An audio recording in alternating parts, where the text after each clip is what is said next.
Hello, I'm Brennan Storr, host of the Ghost Story Guys podcast. I'm Joseph Camo, host of The Cardinal Rule. And this is Weird Together, where we talk about the latest and greatest in independent horror. We're not critics, we're not experts, we're just weird together. Weird Together is part of the Ghost Story Guys family, which also includes the podcast Mysteries and Monsters, Luke Lore, and Transmissions from the Void. Yes, sir. Available on podcast platforms everywhere. Joseph, it has been a little while. It has. I miss you, dude. I miss you too, always. I've been good. I'm having a good semester, decent week, spring break's coming up. Overall, no real complaints. Good stuff. Well, it has been, as you pointed out to me before we went to air, it has been a year since we started Weird Together. Happy podiversary. Happy podiversary. And I thought, since it's been a year, and since really the show has evolved, because this started as one thing and has become something completely different, I thought before we got onto the film, which is, we'll be talking this week about Robbie Banfitch's The Outwaters, which I'm very excited to talk about with you. I thought before we get to that, I thought for our new listeners, because now that we are also an audio show and we are available as an audio podcast, we're seeing some new folks.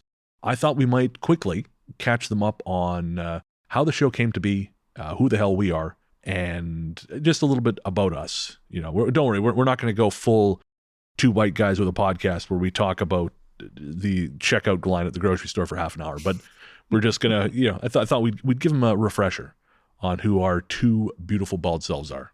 Right. Well, it all started when I reached out to you a couple of years back. Working on a book project. For people who don't know me, for my day job, I'm a sociology professor and taken an interest in the paranormal in terms of particularly ghosts, and found this really great podcast, Ghost Story Guys, and sent an email to one of the guys that was running it, a guy named Bren here, and it's like, hey, I'd love to, ask you some questions. And you were very generous with your time. We had a great conversation. We just kind of hit it off and just continue to have conversations, not only about the paranormal, but just, talking shop about content creation. I have a YouTube channel that I do, covering Arizona Cardinals NFL football, and just built a friendship. And at some point we're like, hey, let's do a podcast together. And, started out paranormal documentaries, but I'll let you tell the rest of that, but it really kind of went in a different direction over time. Yeah. So say the Ghost Story Guys, I've been doing that for 6 years now. And YouTube had always been an afterthought. It was just a place where we distributed the finished shows with static images. And I just didn't think much about it because I just don't care for making video content myself. I don't mind being in video, making the show has really helped with that, but I don't like dicking around with lighting. Being a professional podcaster, I'm perpetually poor, so I don't want to buy a bunch of shit. And you had some great success with Cardinal Rule, and you offered to help me turn around the Ghost Story Guys YouTube channel, because it was fairly moribund. We had, a not unreasonable amount of subscribers, but there was just no activity. They weren't engaged. And one of the things that we came up with as a way to goose traffic was this show, was Weird Together, which at the time, as you said, was going to be talking about paranormal documentaries. And so you can actually go watch those few original live streams. They're archived on our YouTube channel, which will be linked in the show notes. But the funny thing was, most of those documentaries are horseshit. So there wasn't a lot to talk about after a while. I think we got to the three good ones, and then we had to move on, right? Pretty much, yeah. We got to make jokes at Mickey Rourke's expense, which is always a good time. Talking about whatever that Jeremy Corbell documentary was called. Bob Lazar. Thank you. And Area That's 51. The one. Yes. So we pivoted to horror movies, and I eventually we ended up at brand new independent horror. And we did that because, one, I'm a giant fan of horror movies. I love horror movies, but I am weird in that I don't like paying tribute to old shit. And that's not to say I don't like old horror film movies. I'm a giant fan of lots of great stuff. They're fun. I respect their place in horror history, and I think there's a lot to say about those films. But the last thing I wanted to do was do a show about Friday the 13th again, because everyone has done that show and continues to do that show. We're going to break down Friday the 13th, Jason Goes to Hell. Motherfucker, you got to be kidding me. How much more is there left to say about this? And I think one of the biggest problems with entertainment right now, as we go forward, is we're spending too much time as a culture investing in the past. We just keep tilling that fucking ground over and over again. And we're not investing enough in the future, in people who are making stuff now. And there's stuff in the studio system that does really well, but I like paying attention to people who are not getting enough attention, people who are talented, who are trying to make a name for themselves. I'm interested in things which are becoming. I have less interest in things which have become, because usually by that point they get boring. So I suggested independent horror, but you didn't really have much of a background with this stuff, did you? No, not at all. In fact, it's interesting because in retrospect, I've enjoyed this much more than I thought I would in terms of as a topic, because my interest was the paranormal, so it seemed like, okay, paranormal documentaries were going to be the thing I wanted to kind of look at. But unexpectedly, these independent horror films have actually really hit this really wonderful note for me, because being a sociologist, I'm just a social observer. I like to see what's going on. I like to look at themes of what's going on in the world around us.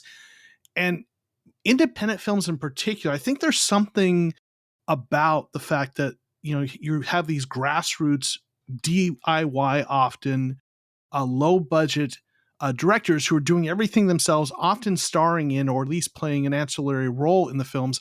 And there's just something about that immediacy and connection to everyday life that allows real life themes to just kind of be more present in these films, as opposed to a big Hollywood film that is written by, some folks in a writer's room falling on very, kind of cliche narrative tropes, or particularly a film that's from 20, 30 years ago, that's just from a different time. So something about these films from directors that are just closer to the earth, closer to the ground, closer to everyday life, is really allowed for these really interesting themes that we get to explore in these conversations. So really serendipitously, this has been really an interesting thing for me. I don't have any background in horror films, only really what we've watched and things I've seen here and there. So in some ways, an outsider might say, well, I'm utterly unqualified to discuss these films, and I would not disagree at all. But at the same time, there's also this fresh perspective I think I'm able to bring as this. I like to think I've occasionally have some decent insights on what's going on in the world, and I'm able to bring those without all that baggage, right? From being someone who's deeply steeped in the genre. So, and then you have much more familiarity with these types of films. So there's something about that combination that I think makes for some, at least for us, some really interesting conversations. Hopefully folks listening enjoy them as well. But I know, for me, it's really been a really great experience. Oh, likewise. And again, I do think we bring a unique perspective in that you, again, being a sociologist, you often will come to me and say, well, this is something I noticed in the film. And it's always something that, has completely escaped me, or you'll have a perspective or a connection to academia or to that world that allows me to examine something in a different light. So no, it's been great. And again, I'm excited that it's now, doing it the audio this way in the audio version, obviously we still have the monthly live stream, but it makes it a little more manageable. And so we don't have to prepare video elements and all that shit, which is, time consuming. Again, I'm always happy with the final product, but it takes time. Yeah. And so, no, I have very much enjoyed this last year, and I'm looking forward to this newest iteration of the show, my friend. Likewise. And I guess we should just get to it. On this episode, we are talking about the latest from director, or I guess really the first feature, from director Robbie Banfitch. It is The Outwaters, what has been referred to as an experimental found footage horror film, which tells the story of 4 friends who go to the Mojave Desert to shoot a music video, and things don't go real well. Now, we're going to get into it. We're going to get into the specifics. But before you talk about any film, there's something you have to acknowledge. When you go into a movie theater, or when you sit down in front of your television, you don't just watch one movie. You watch that movie along with every other movie you've watched, all the shitty stuff you've had happen that day. And that's why, before we talk about The Outwaters, we got to break down the baggage. Okay, Joseph, what, if any, was your baggage going into the Outwaters? So, obviously you could tell pretty quickly that it's a found footage sort of, type of film. So obviously having seen Blair Witch Project and Paranormal Activity and some of the other films and, Something in the Dirt, which we talked about very recently, that is also from the same part of the country, Southwest, LA area, Southern California. So some of the thoughts and perspectives on those films, that certainly was going to be part of the baggage watching this film. And also for me though, being out in the desert for the film, I'm originally from Arizona. So Right. though it's set in Southern California, certainly I've spent my time in Southern California as well. So there was a little bit of homesickness, to Oh, be honest, as I interesting. watched the whole thing. Yeah, it reminded me, of the place that I miss and that is dear to my heart, that is a couple thousand miles away from where I currently sit. Fair enough. For me, really, the only baggage I had going into it was knowing that, it was found footage, which is a genre I enjoy, as I mentioned last episode when we talked about Mean Spirited, and that it had been referred to as experimental. I don't think I would say it truly was experimental, and again, we'll talk about this when we get into the Toctagon. But I'd heard a lot about it on Twitter that it was terrifying or whatever. And you can never, I try to see movies before the hype really sets in because you cannot help but be disappointed. I saw the Blair Witch Project in 1999. I was 16 years old. The hype, was already, even really pre-internet or early internet. The hype was already crazy, and I was very disappointed, and I've never cottoned to that film. So I wanted to see it before, the hype kind of set in, and I don't know that I succeeded necessarily, but that was some of the baggage. It's the scariest thing ever. It's experimental. It's found footage, and I mean, after having seen Skinamarink, which also these things were said about, I was apprehensive. We'll say a little apprehensive. Again, even though I like found footage and I'm usually in the bag for it, I was a little apprehensive. But as it turns out, for me at least, I didn't need to be. And we will break that down in the only place two men can. And that's the Toctagon. Welcome to the Toctagon. Two men enter, two men leave. All right, Joseph, this is the place. This is where the magic happens, where you and I metaphorically slug it out as we, come to some kind of accord about how we felt regarding the film in question. This film, of course, Robbie Banfitch's The Outwaters. Why don't you get us started? From a film craft perspective, there were some things I really liked about this film. Right off the bat, I think they really did a great job of establishing the characters with a show don't tell approach. Yes. There wasn't, exposition. They open with the 911 call, right? And then a little bit of text to say, establish that this is a found footage kind of situation. And then they get into some shots that seem very organic and natural and what you would expect from kind of a home footage vlog style. They're just recording themselves getting ready for this trip out to the desert, randomly shooting certain things that are a little disjointed and aren't meant to create a very linear narrative, but definitely give you a feel for who these people are and what they're getting ready to do. And I think that is a particular strength amongst a few others of this film and what the director did in terms of how they established those characters. Right. Yeah. I would agree with that. Again, I think the strength of the film was in the characters. And that partially that comes from everyone being friends. The four cast members, actually, I guess five, including Banfitch's mother, who was actually played by his mother. They are all known to each other. And indeed, him and Ange, the woman who plays Ange, they have been friends for a very long time. They were friends from New Jersey back in the day. So they've been friends for more than 10 years. And they did some YouTube stuff together a long time ago. They had a kind of a funny series, actually, where they played lazy ghost hunters. And that is, yeah, that's still on YouTube. If I remember, I'll link it in the show notes. But yeah, so you're right. There's this easy camaraderie. The fellow who plays his brother, Scott, it's obviously it's not his brother. He's a friend, but their energy is, it takes nothing to believe that they are brothers. And so I would agree. For me, something that really jumped out at me right away, and I guess this is technically an extension of the characters. I'm going to go out on a limb here, Joseph, and say that I liked this more than you did. Would that be a fair assumption? You know me pretty well there, Yeah. Brent.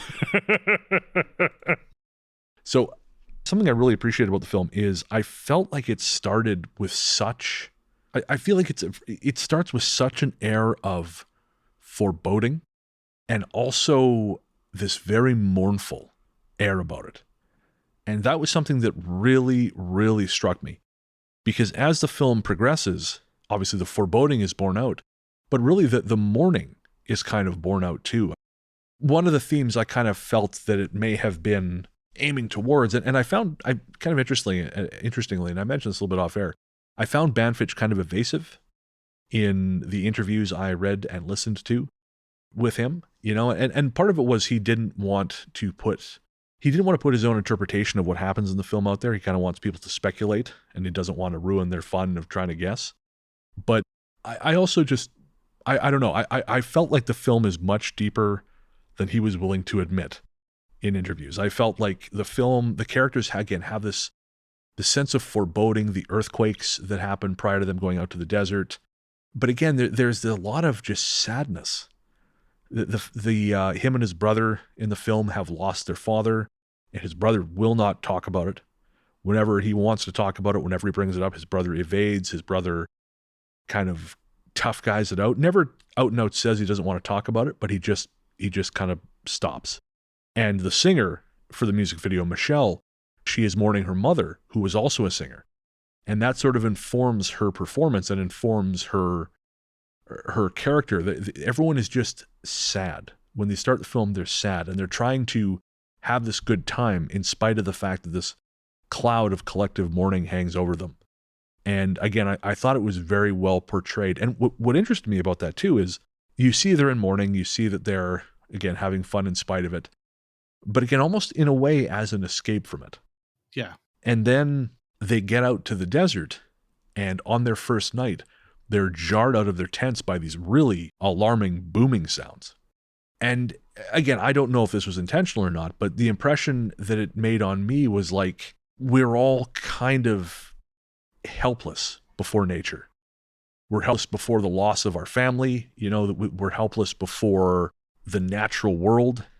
And when you get down to it, when you put us out in a survival situation, we're really all just kids kind of scrambling in the dark.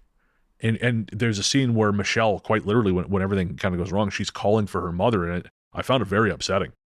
And that's not uncommon. I mean, we've seen, in recent years, a number of situations where there are videos of people being, brutalized by police or brutalized by anyone, and one of the last things they do is they call for their mother. The film, I thought, really expressed through the characters this kind of vulnerability in the face of the larger world. And again, I don't know what, I assume that's intentional. Again, I think there's a lot more going on with Banfitch generally than he's willing to admit. And again, I think that's part of it. I felt like it was a deeply sad film. Yeah, those are some great points, and I had some similar reactions to the film. Obviously, they keep reminding her that she looks like her mother and that she sings like her mother, and I think it was not. I think that was a good way to tell that story without tons of exposition about her mother. Right? We don't know who her mother was, but the contextual clues from those reminders in an organic way give this feeling that is a loss, and a recent loss that she's mourning. Yeah. And really, I mean, how much do we know about our parents? I mean, most of us, I don't know that we necessarily ever get to know them beyond mom and dad. Yes, especially when we lose someone early. Even my father. I mean, my father passed last summer, and he was an addict. We weren't close, and I knew nothing about him. All I know, and I was always told, you look just like your dad, and it was not a compliment, as it is in Michelle's case. But that's all I know, is I look like him. And you start to, I've started to recognize, over the years, I've recognized in myself some of the impulses that led him to make the decisions he did. I just did different things with him. But it's almost like that birthright's maybe a bit of a grand word, but it's like a blessing and a curse, because it's almost like it's forcing you into something that you don't want to be, or it's putting you on a path that you don't necessarily want to walk. And you can choose to steer off it. But there's this sort of sense of, well, you look just like your mom. It's beautiful. She was a singer. And Right. I mean, obviously Michelle is a skilled singer, but at the same time, people can be good at something and not necessarily want to do that thing, as a pursuit. But with the weight of years and the weight of tradition, you maybe you end up becoming something you hadn't intended. Yeah, we don't know who our parents were before we ruined their lives, right? They had hopes and dreams before we. Yeah, I mean, I don't want to go too deep into this, but I mean, when you talked about your father, my father is still alive, but we don't talk. That's a whole long story. But it's funny you talk about those sort of legacies, or those, whatever you want to call it, those residual things that we get from them. And for me, what it always was, growing up, my father always talked about how he had enough college credits to get his associate's degree, but just never finished it. Never got all the transfer credits or whatever. And it left this kind of message of unfinished, right? That he never finished it. And it was funny. I was like, when I started working on my bachelor's degree, I'm the first person in my family to get a degree. And I was very deep into my, close to finishing my degree. And I always had in the back of my head this fear that I would just fuck it up, that I would stop taking classes and I would drop out and I wouldn't finish, because that's what my dad never finished. And, I did, and earned two more college degrees along the way. But there's something about that kind of rests on us, right? That's something about our parents. So just hearing you talk about your father kind of resonated, kind of with my experience there. Again, that was something that I connected with a lot of that stuff in the early part of the film. And some of that may just be me filling in the gaps with my own bias and experience. Well, isn't that what good art compels us to do, though, right? Good art compels us to draw. Yeah, that's very true. And so, that was sort of my thinking around characterization. Now, before we get into the more out there aspects of the film, was there anything else you wanted to add? You mentioned something else with that vulnerability to nature, and that really, really stood out to me as well. When they were awoken to those noises, and they're standing outside their tent, at that point didn't know what the peril was. It just remind me of how, dependent we humans are on the things we build to protect us, right? In the wild, we lack the claws and teeth and brute strength to compete with the alpha predators, right? But we can build concrete walls and steel things, and steel structures and automobiles and all these things that protect us, right? But here they are with tents and very small flashlights. If I'm going camping, I'm bringing better flashlights, by the way, than what they had. And they're out there on their own in the desert, defenseless compared to what potentially might be out there. And obviously, the lesson here, kids, is just don't go camping. That's always the lesson of the show. Right, always. So, but I had a very similar reaction in terms of that vulnerability when we are out from behind the walls that we build. There was a funny bit in one of the interviews that Banfitch gave where he talks about there's a scene with bees, and that was actually a thing that happened to them. Because he was out filming with Angela in the desert, and how did he put it? So they were pouring water all over themselves because it was very hot, and that attracted bees. And there were so many of them, they actually had to abandon the location until after dark when the bees go dormant, so that they just took off. They went to a car, they went and hid out at a Denny's, and came back at night, moved the camp. But he figures that the bees must somehow have marked everything. So the next morning, they'd found them again. And so they used a little bit of that in the film. One other thing I do want to mention about the film before we get into some of the themes, I thought there were some really great shots in the film. There was a shot that they did at two different points in the film that just something about the visuals really, I thought, were really, beautiful. About 36 minutes in, where I believe it's the director who's kind of out there recording what it looks like coyote sounds. He's just standing out there, and it's like it's dusk, and the you see the silhouette of the hill and the shrubs and him, and the sky is kind of purplish behind him. and it just really a really great visual.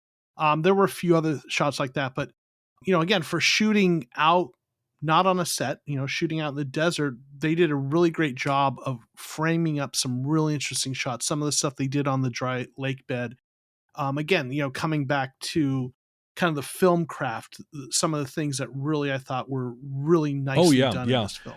Well, there's a couple things to that. One of the things is, and this kind of goes to what we'll talk about later.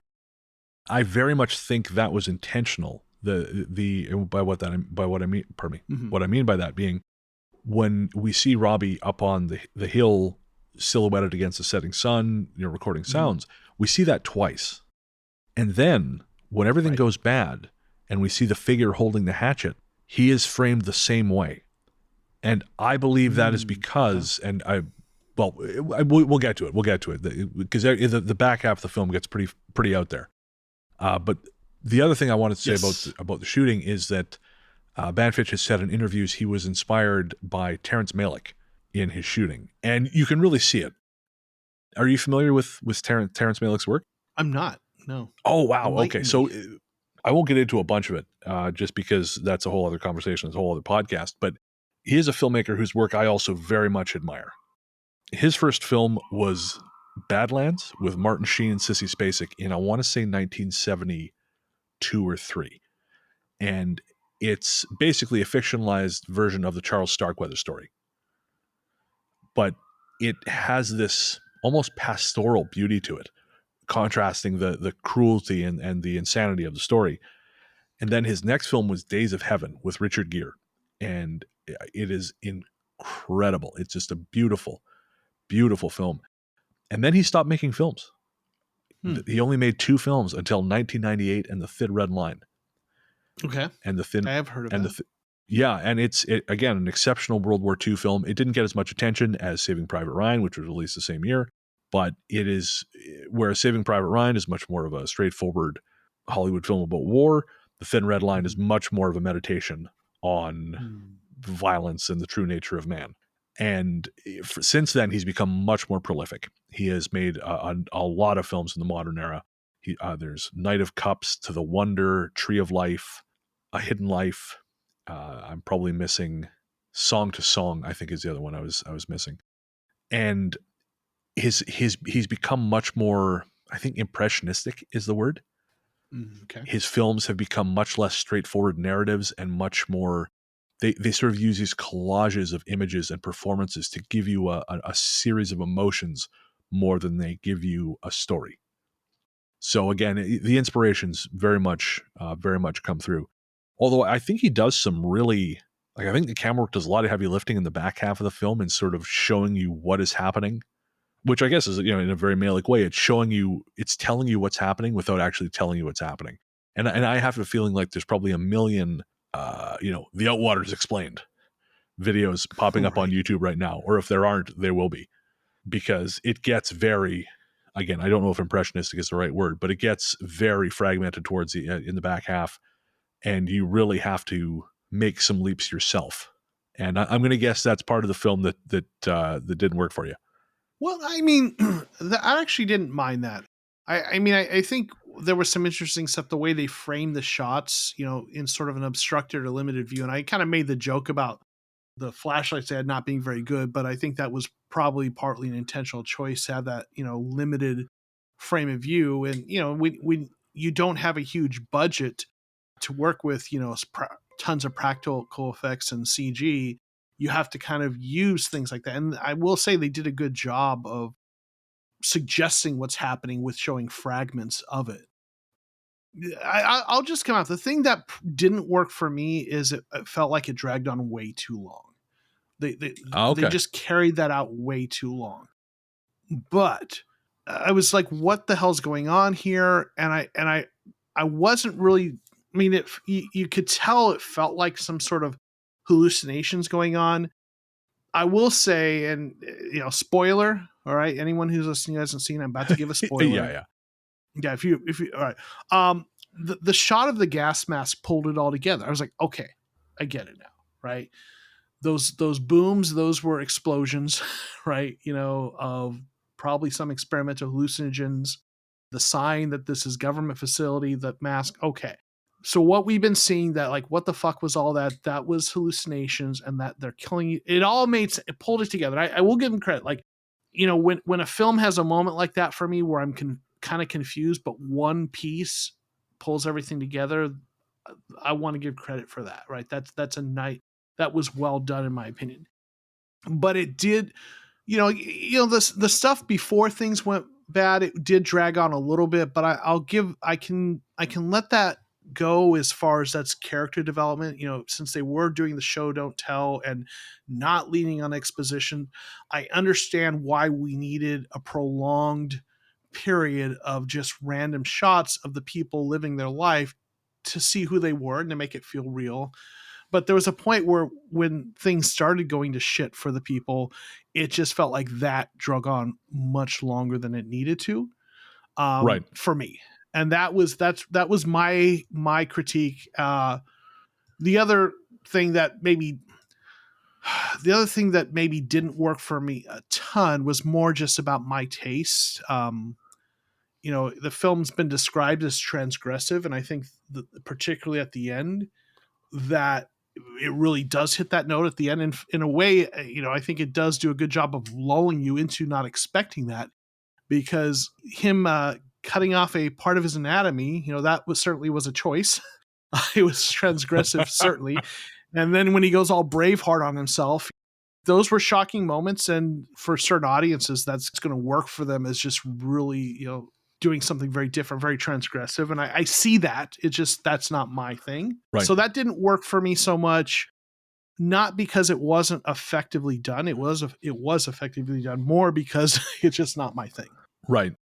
I've read in interviews with him, he was asked what, if there is a symbolic meaning to that. And again, we're heavy in spoiler territories here. He cuts off his own penis. Right. And drops it on the ground. And he said that if there is any symbolism happening, it was unintentional. He said it felt right. This seemed like something that he would do, that his character, that Robbie would do in this moment.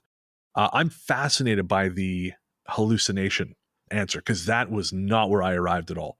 And now I'm sort of in my head, I'm like mentally going back. I'm thinking, geez, is any of the shit I'm thinking, does any of that hold up? And now, I really want to hear what you came to, because to me, when I saw the gas mask, it was obvious. Oh, okay. The booms were exploding something from the government, right? And then all the hatchet and the wielding and everything, that was them killing each other. And he was hallucinating being in his mother's apartment again, and everything was hallucinations, self-imposed, self-mutilation, and they all killed themselves. So I really like that. To me, that just seemed pretty straightforward. So I'd love to hear what you came up with. So my read on it was, there's a horror film called As Above, So Below. It's a found footage film. It's really, really good. Wasn't properly appreciated on initial release, but it is very good. And it's about a group of urbex explorers who find a way into the catacombs underneath Paris, but where they actually find themselves is somewhere very, very different. And I kind of had this take that they entered a sort of time loop, that they kind of crossed over, and that what we were seeing past a certain point, we were seeing him die. What I was sort of seeing was, there's a point where they start passing through these mountain tunnels, and immediately after they pass through the tunnels, there's a sense of going underground. Okay. And then after the second tunnel, the next vision is the camera's upside down. And that's something that will be repeated in the back half of the film. And I took that to mean that this is sort of underworld imagery. Like they've passed through a point of no return. And then shortly after the camera being turned upside down, there's a shot of a lake, of a very still lake. And the trees around the lake are reflected in the surface of the lake. So it looks like the lake has two sides, as above, so below. And later, when he's making at the beginning of the film, when we hear Michelle making the call to 911, I was watching with the subtitles on. Robbie says something to the effect of, and I didn't get it verbatim, but he's telling her, it's okay, this has already happened. This has already happened. Because I think what we saw was Robbie coming down from the mountain and attacking himself. Robbie goes mad, essentially, and because he has been through this again and again and again. And I think that's why we see the repeating shot of him collecting sounds on the mountain, because when we see the man with a hatchet on the mountain, I think that's this other version of him that has kind of looped around. And now, of course, with the gas mask and the government thing, that changes things. But that was sort of my initial take on it, was that, like there's a moment where he's wandering through the woods and it's blackout. He's wandering through these trees and he keeps saying, "Who am I? Who am I? And he's like slowly remembering his name, Robbie Sigoric. Right, I'm Robbie Sigoric." And that made me think of the Dark Wood of Error in Dante's Inferno. And I believe that him wandering around, I think that also happens after we see him like floating in the water and he pukes up a bunch of blood. And it made me think of the idea of the river Leth, or however you pronounce that, which makes you forget. Interesting. I'm going to throw something out there that problematizes my own theory. Okay. The whole hallucination. So, obviously my take is probably a more literal, and which is probably why it's wrong, because I'm not being artistic enough in my interpretation here, but it's a very literal read on what happens. But then, as you describe some of these other takes on it, and I think about it, okay, it's a found footage film, which means everything we're seeing is from the camera's perspective. Yes, the camera's an impartial observer. Right, not the actual actors, right? So there are some visuals in this film that are not natural, and what I mean by that is like when like the what looks like a mangled snake keeps being seen drug, right, or something, and then there's a scene where those whatever it is the wraps around people's legs, right, and kind of there's a particular scene where I think they're in the tent, and some tentacles or something, those very bloody and morbid looking tentacles start wrapping around people's arms and legs. And that, while that's something you would fully rationalize as a hallucination, it's not something the camera would pick up. So that makes me second guess my own theory about that being straight up, hallucinations, because there's just some things that happen in there that the camera caught that would not align with that being what's happening. Yeah, and now I will say that the fact that it's found footage, unless I'm sure Banfitch has an explanation. I mean, again, I think he's a much smarter and deeper guy than he lets on in interviews. Not that he comes across as stupid in interviews at all, but he comes across as very guarded. Right. And there's more that he's not letting on. Yeah. So, I mean, my theory also presents problems in that regard, because, well, how would a camera see the other side? Unless it was a place you physically went. Because there was a moment where, again, we see him peeling off his own, he falls in the water. Actually, I believe it's after the Dark Wood of Error, but he's wandering in the dark, and then he's sort of floating in this red water, and he pukes it all. And it's almost like amniotic fluid. It's almost like a birth. He pukes up all this blood, and it's like he's peeling off his skin. Mm-hmm. And after that point, he then starts to see the past versions of himself and his friends, but they can't hear him. Right. And it's almost like, and it's from that point on that his field of vision starts to get narrower and narrower. And it made me think a little bit of Gaspar Noé's, or Noé, how you pronounce it, the French filmmaker, his Enter the Void. And Enter the Void is a film where the protagonist in the opening minutes of the film, he's shot to death. And the rest of the film is from his perspective as his spirit, goddamn sirens, as his spirit moves through the world visiting his family members. And the longer he's dead, the less time he spends with each of them at each visit, because the less connected he is to this world. And by the end of the film, he is reborn as a baby again. That's sort of what the headspace this put me into, because after the attack, after he's alone, wandering on his own, asking, who am I? Who am I? He keeps seeing his friends in distress. He sees Ange and Michelle covered in blood and with the snakes And it's almost like they're stuck in the moment of their death, unable or unwilling to cope with what this means, with their lives having ended. They are as confused by their present state of death as they were struggling with the deaths of the people before them, of their parents. Right. And again, after the attack, a lot of the camera work is upside down. And again, I think that's an intentional choice, but I think the implication is that we're on the other side. Interesting. It could also just be he's letting the camera kind of fall to his side as he's walking around hallucinating. So, I mean, it could, but I think that, again, Banfitch has talked in interviews how the camera, even though it looks casual, it was very intentional. right. And so I think the upside down, I think that's relevant. Again, Robbie Banfitch, if you're listening and I'm wrong, please tell me. Again, I really liked your movie. But again, I think he was trying to communicate something specific there.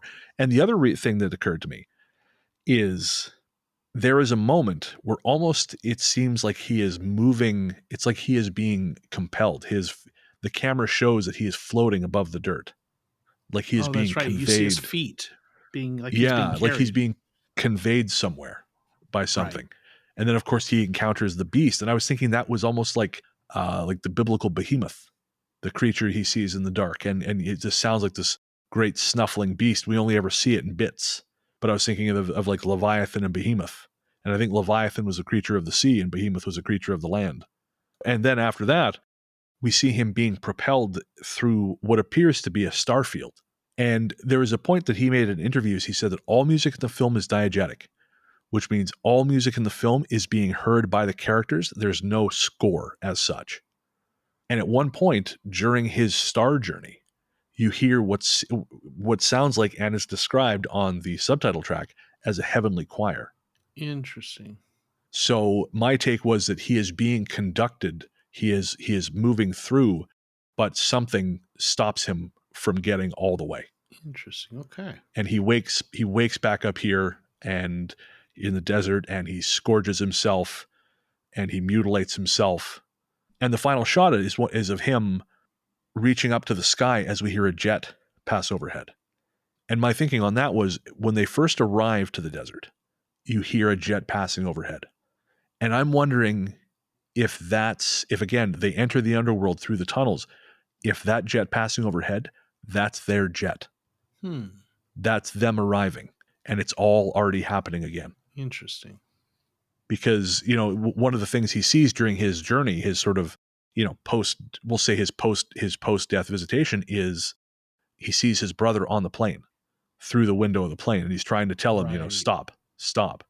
And so, and also his frame of view gets smaller and smaller. And that made me think of the Enter the Void thing, where he has less attachment to the world. And he's seeing, he goes to his mother's house. He sees her grieve for him.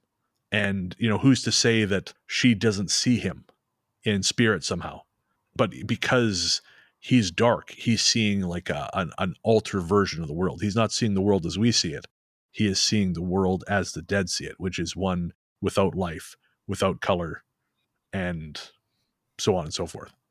Yeah. That's a deep take there. Telling you, smoked a lot of great marijuana coming up with that one. I was going to say, yeah. Who's hallucinating, right? You or them. But yeah, so that was my take on the end. And folks, obviously, if you're still listening, which I hope you are, I really recommend watching this one for yourselves, because I think there's going to be as many interpretations as there are viewers. I mean, obviously there are people who just say, "Oh, it's bullshit," and they, fuck those guys. I thought it was an interesting, challenging, surprisingly emotional film in places. And prior to recording tonight, I also watched Banfitch's college thesis film, White Light, which is streaming on YouTube. It's 56 minutes. And I got to tell you, man, watching that and then rewatching Outwaters, I could really see, like, there's a lot of raw talent there. Because White Light, which, folks, I recommend you watch it. I'll, again, try and remember to link it in the show notes. It is a 56-minute short about what barely is short. It's a brief feature. But it's about a woman who's dealing with what she believes is alien abduction. It's based on the work of researcher Bud Hopkins. And there are some brilliant fucking camera moves in there. There's a really like moody, assured, suspenseful camera movements. There's some effective jump scares. Like he's got almost like a David Lynch thing going on. There's some stuff he does in white light that has this sort of overlapping. It's a way of expressing overlapping realities that I've seen David Lynch do in Twin Peaks season 3. So and this is 15 years ago. He made this 16 years ago. So there is a lot of raw talent there. And again, I'm very eager to see him make a more straightforward narrative. And he's got 2 films on the way. He's got Tinsman Road, which is another found footage film, which is coming out or is at least being released at a festival this month sometime. It's not going to be anywhere near where I am, but yeah, that's being released at a festival. And then he's got another one called Ex Valis, which it's finished save for a score. So he's been busy, and I'm curious to see what else is down the road for Robbie Banfitch. But I let that get away from me, Joseph. Did you have any other points? No, I think we hit on everything. And like I said, I think some of the things you've identified there are really fascinating. And and I mentioned this before, but that's the thing about art. Like I have to wonder if the director just like, hey, I'm going to throw a lot of things out there and let's see what people come up with. But there's something really just invigorating about looking at something like this and trying to figure that out, right? So even if neither of our interpretations are what's intended, or if they miss the mark, it's still this is one of the things that's great about this type of art and film is watch it and try to come up with what you think it is. It's an invigorating exercise to do that. Yeah, no, I couldn't agree more.